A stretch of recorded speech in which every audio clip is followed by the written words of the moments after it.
Chère étudiante, cher étudiant, bonjour. Dans la vidéo d'aujourd'hui, nous allons voir le corrigé de l'exercice numéro 4. Donc, on est toujours dans le cas du chapitre de la concurrence pure et parfaite.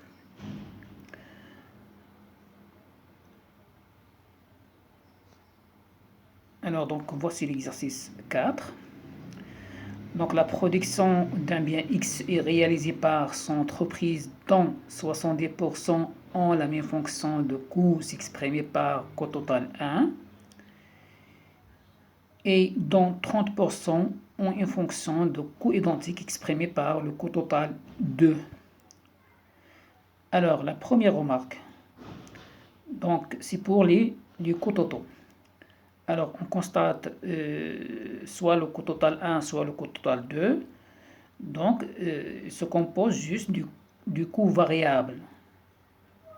Alors, quand le coût total se compose seulement du coût variable, alors dans ce cas-là, on dit qu'on est en longue période. Parce qu'en longue période, il n'y a pas de coût fixe. Il n'y a que les coûts variables. Ça, c'est juste une remarque. Donc, la première question, déterminer les fonctions de coût moyen et marginal de chaque entreprise type et donner leur représentation graphique. Deuxième question, déterminer la fonction d'offre du marché du bien X. Question 3, calculer l'offre optimale de chaque entreprise type lorsque le prix du marché est égal à 15 puis à 8. Question 4, alors calculer le surprofit. Pourquoi sont-ils différents? Alors, on dit le surprofit, ça veut dire qu'on a un profit anormal. D'accord? Donc, comme vous savez qu'en longue période, normalement, dans le cas de CPP, le profit est égal à 0. Mais on va voir dans cet exercice que même si on est en longue période, le profit peut être différent de supérieur à 0. D'accord? Donc cet exercice-là représente un peu la réalité, parce que dans la réalité, on ne trouve pas une entreprise qui réalise un profit égal à 0 à long terme. Donc ça, c'est très rare. D'accord? Donc cet exercice-là représente vraiment ce que nous vivons dans la réalité. Alors, on commence par les fonctions du coût. Donc, très simple. Donc, nous avons les coûts du premier groupe et les coûts du deuxième groupe. Donc, le premier groupe, le coût total 1, donc 0,05 Q à la puissance 3, moins 0,6 Q au carré, plus 15 Q. Donc, le coût moyen égale tout simplement le coût total divisé par la quantité, et le coût marginal égale la dérivée première du coût total. Donc, c'est la même chose pour les coûts du deuxième groupe. Alors, pour la représentation graphique, donc pour représenter graphiquement soit le coût moyen, soit le coût marginal, alors on fait quoi? Il suffit de remplacer la quantité, soit dans l'équation du coût moyen, soit l'équation du coût marginal, par des valeurs, je dirais, aléatoires, à condition que ces valeurs-là soient positives, parce que la quantité est toujours positive. D'accord? Donc, par exemple, j'ai choisi quelques valeurs, 0, 2, 4, 5, 6, 10. D'accord? Vous pouvez choisir n'importe quelle valeur. Donc, pour le coût moyen, donc vous avez déjà le coût moyen du premier groupe. Je vais essayer juste de présenter, ou bien de représenter graphiquement la fonction du coût moyen et du coût marginal du premier groupe. Donc, c'est pareil pour le deuxième groupe.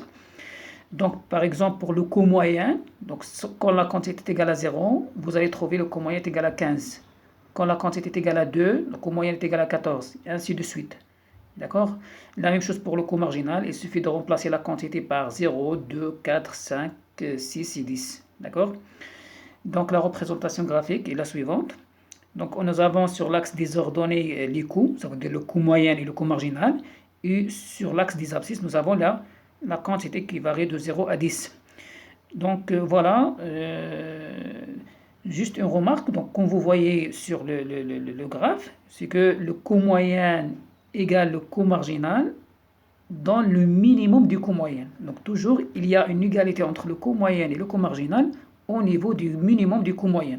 D'accord? Donc le minimum du coût moyen égale 13,2. Ça veut dire quand la quantité est égale à 6.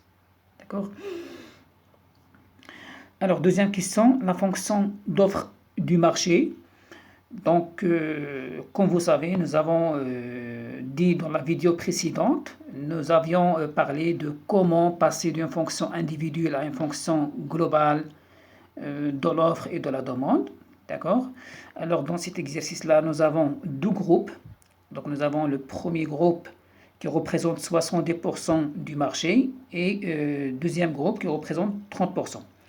Alors, du coup, pour pouvoir déterminer la fonction d'offre du marché, donc il va falloir d'abord déterminer la fonction d'offre individuelle de chaque groupe.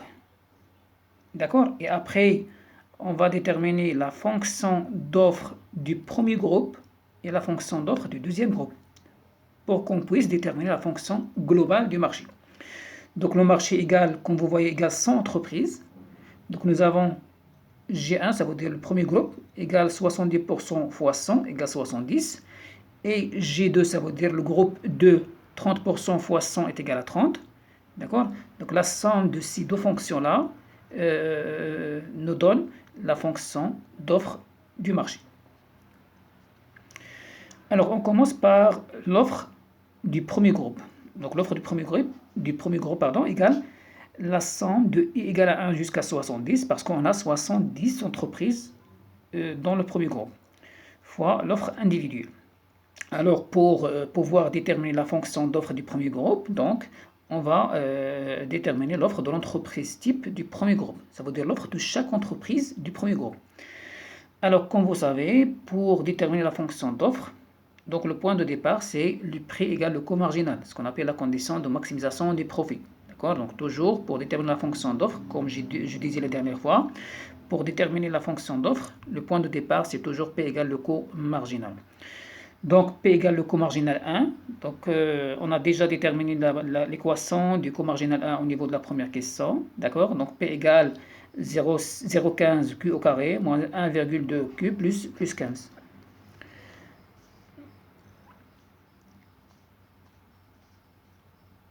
Voilà, donc ça va nous donner 0,15 Q au carré moins 1,2 Q plus 15 moins P égale à 0. Donc, c'est une équation de deuxième degré, d'accord? Donc, il va falloir calculer ce qu'on appelle delta. Donc, notre inconnu dans ce cas-là, c'est la quantité, d'accord? Alors, delta égale B au carré moins 4AC, donc égale, donc B c'est moins 1,2, A c'est 0,15, C c'est 15 moins P. Donc delta égale moins 7,56 plus 0,6 P. D'accord? Donc pour déterminer le signe de delta, il va falloir calculer la valeur du prix. D'accord? Parce que comme vous savez, pour delta, donc il y a trois cas, soit delta positif, soit delta négatif, soit delta égal à 0. Alors donc il va falloir, pour savoir le signe de delta, il va falloir déterminer la valeur du prix. Alors, pour déterminer la valeur du prix, en log période, on a P égale le coût moyen minimum. Donc, on a déjà dit, dès le départ, pourquoi on a l'association de l'entreprise en log période. Parce que dans le coût total, on a juste le coût variable. C'est pour cela qu'on a dit que cet exercice-là, c'est pour le long terme. Donc, en log période, P égale le coût moyen minimum. Donc, car en log période, le coût fixe égale à 0 et le coût moyen égale bien évidemment le coût variable moyen. Alors, le coût moyen 1 minimum, ça veut dire sa dérivée première est égale à 0. Donc, la dérivée première du coût moyen, c'est 0,05 Q au carré moins 0,6 Q plus 15. Donc, le tout prime égale à 0.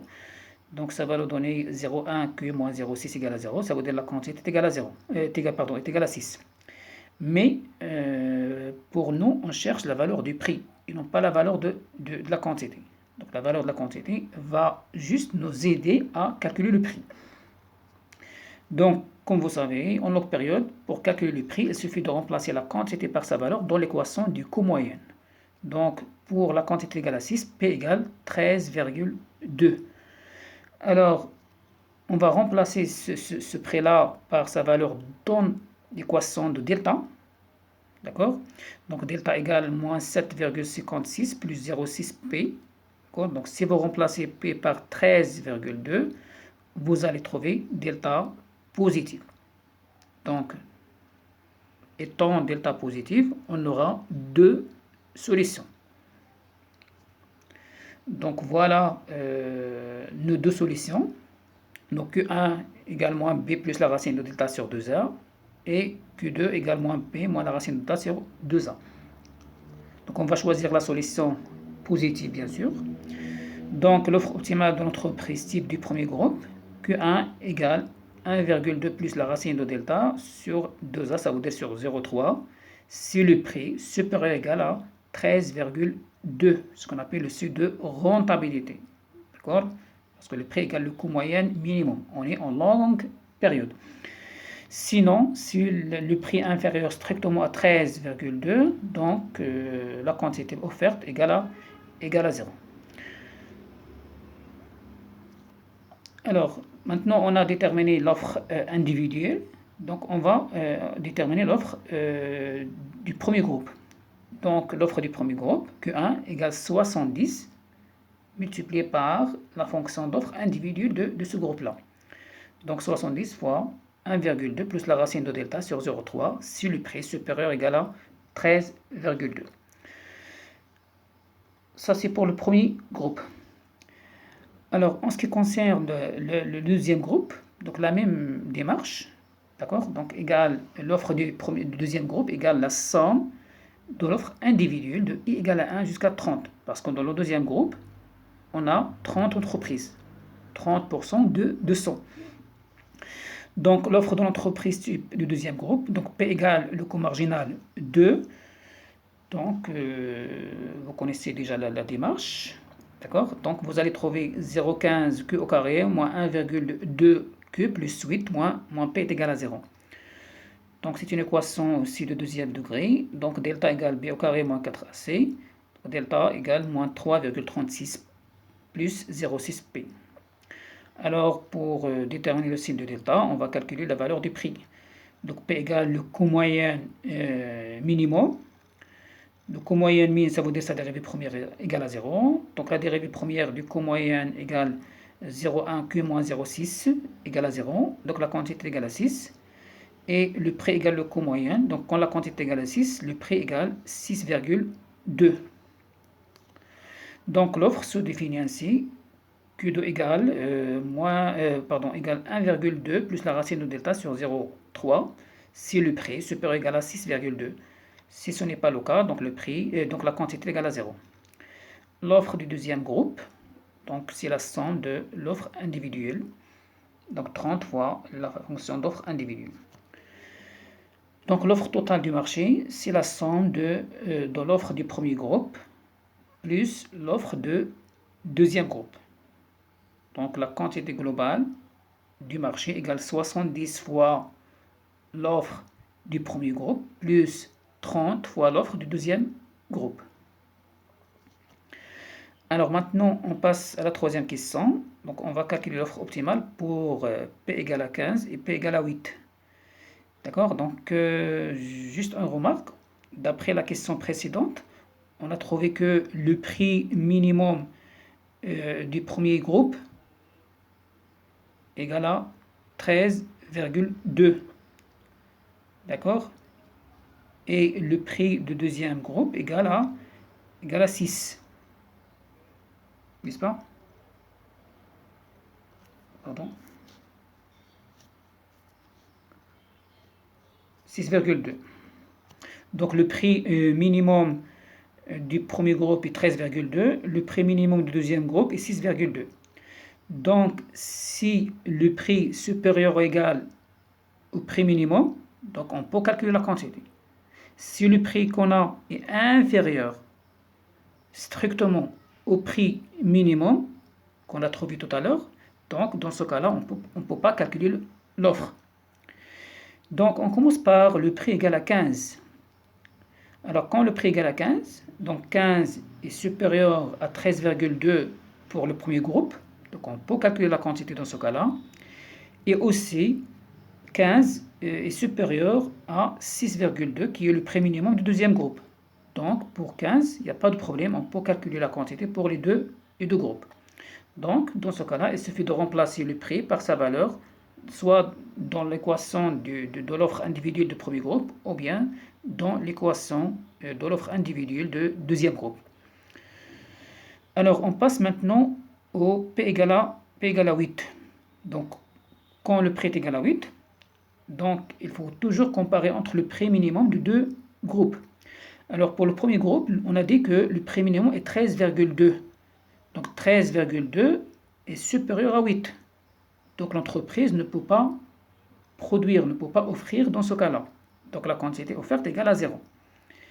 Ça pour le premier groupe. Pour le deuxième groupe, donc le prix minimum qu'on a trouvé tout à l'heure est égal à 13,2. Donc il est toujours supérieur à 8. Donc on peut calculer la quantité produite. Donc si vous remplacez le prix par 8 dans l'équation de l'offre individuelle du deuxième groupe, donc vous allez trouver Q2 égale à 8. D'accord? Donc la même chose pour la production du groupe. Donc le groupe 1, la production globale est égale à 0, parce que la production individuelle est égale à 0. Pour le deuxième groupe, donc l'offre globale, je dirais, du premier groupe égale 8 fois 30, parce qu'on a 30 entreprises, donc égale 240. Donc l'offre du marché égale 240, qui est la somme de l'offre du premier groupe et l'offre du deuxième groupe. Alors, question 4, du surprofit. Donc, c'est la même chose pour les surprofits. Donc, si le prix, on va calculer juste le profit pour lequel le prix est supérieur au prix minimum. Alors, on commence par le surprofit de l'entreprise type du premier groupe. Alors, pour le prix égal à 8, donc on a dit que le prix minimum du premier groupe est égal à 13,2. D'accord? Donc P égale à 8, c'est un prix inférieur au prix minimum, donc on ne peut pas produire, et par conséquent le profit est égal à 0. Pour le prix égal à 15, alors quand le prix est égal à 15, on a trouvé que Q1 égale à 8, donc le profit total égale la recette totale moins le coût total, égale le prix fois la quantité moins le coût total, égale 15 fois 8 moins le coût total. Alors, pour la valeur du coût total, il suffit de remplacer la quantité par 8 dans l'équation du coût total du premier groupe. D'accord? Donc, le profit total égale 12,8. Alors, le surprofit de l'entreprise type du deuxième groupe, donc le prix minimum est toujours égal à 6,2. Donc, on va calculer le profit dans les deux cas. Ça veut dire quand le prix égale à 8 et quand le prix égale à 15. Alors, quand le prix égale à 8, on a trouvé que 2 égale à 8. Donc, le profit total 2 égale la recette totale 2 moins le coût total 2. Donc, égale 12,8. Pour le prix égal à 15, donc on a trouvé la quantité 2 égale 11,9. Donc, le profit total 2 égale la recette totale 2 moins le coût total 2. Donc, égale 84. D'accord? Donc, comme vous voyez, même si l'entreprise se trouve en longue période, donc il a réalisé un profit positif. D'accord? Donc c'est un peu différent par rapport à ce qu'on a vu dans les exercices précédents. Donc c'est pour cela qu'on a dit que cet exercice-là, c'est un peu différent parce qu'il représente la réalité, tout ce qui est dans la réalité. Alors, la différence du profit entre les deux groupes s'explique par le fait que l'entreprise du deuxième groupe est plus compétitive que l'entreprise du premier groupe. Pourquoi? Parce que les entreprises du deuxième groupe sont rentables juste à partir de 6,2. Alors que les entreprises, ça veut dire les entreprises du premier groupe, ne sont rentables qu'à partir de 13,2. D'accord? Donc voilà pour l'exercice 4. Donc je vous remercie et à la prochaine vidéo, Inch'Allah.